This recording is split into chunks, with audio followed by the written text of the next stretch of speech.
this is okay, you know. It's like this Eagle and the Condor thing. It's like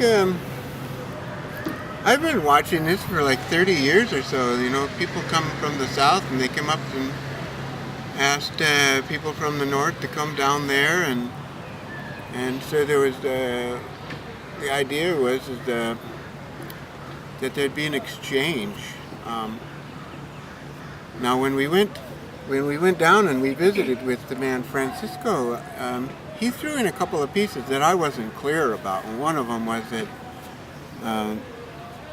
the people of the north, the indigenous people, let's get that clear, the indigenous people of the north have technologies and have abilities to raise funds, where the people from the south didn't have those sorts of things. And so the people of the south were depending on us to come and help them, come up to speed nationally, internationally,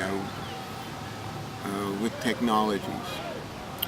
But the original idea that I heard, and I'm not sure which side of the fence the prophecy came on, whether it was from somebody in the south or somebody in the north, but I think they really need to sit back and reevaluate what we have to share.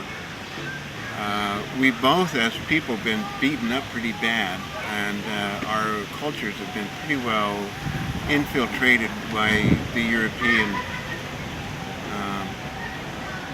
religion and philosophies and education, academics. So we really need to sit back and have some talks.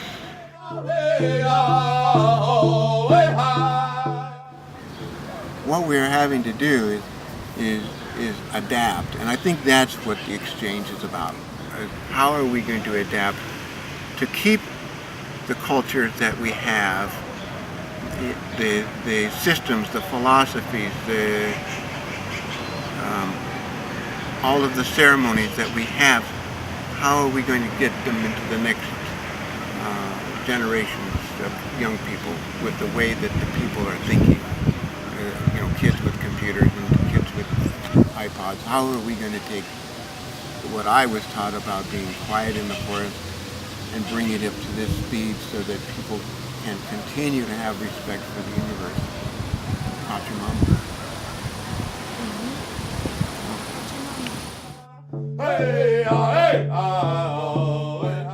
Set out, but that's not really how it is. It's not A, B, C, D, this is how it is. It's going to be, and this is one of the things I said to Francisco. He kept bringing up, let's do the Eagle and the Condor. It's a prophecy. And I said, let old men talk about prophecies. I don't have time for that. Let's just do our work and let the young children sing our songs in camp after we're gone about what we did. If it fits the prophecy, great. But I'm not going to go and do things in Ecuador or anywhere else in the world because somebody said this is how it's going to be done. So, though there is this thing called the Eagle and the Condor prophecy, it's not guiding me into what I'm doing for my work. What is your work? Well, my work is to try to set the ceremony so it's functional. What I found when I went down there was I found some wonderful people trying to do something that they haven't done for a long time. And I felt that my job was to help them, whether it's support through prayer or guidance through actually showing what we do in the north.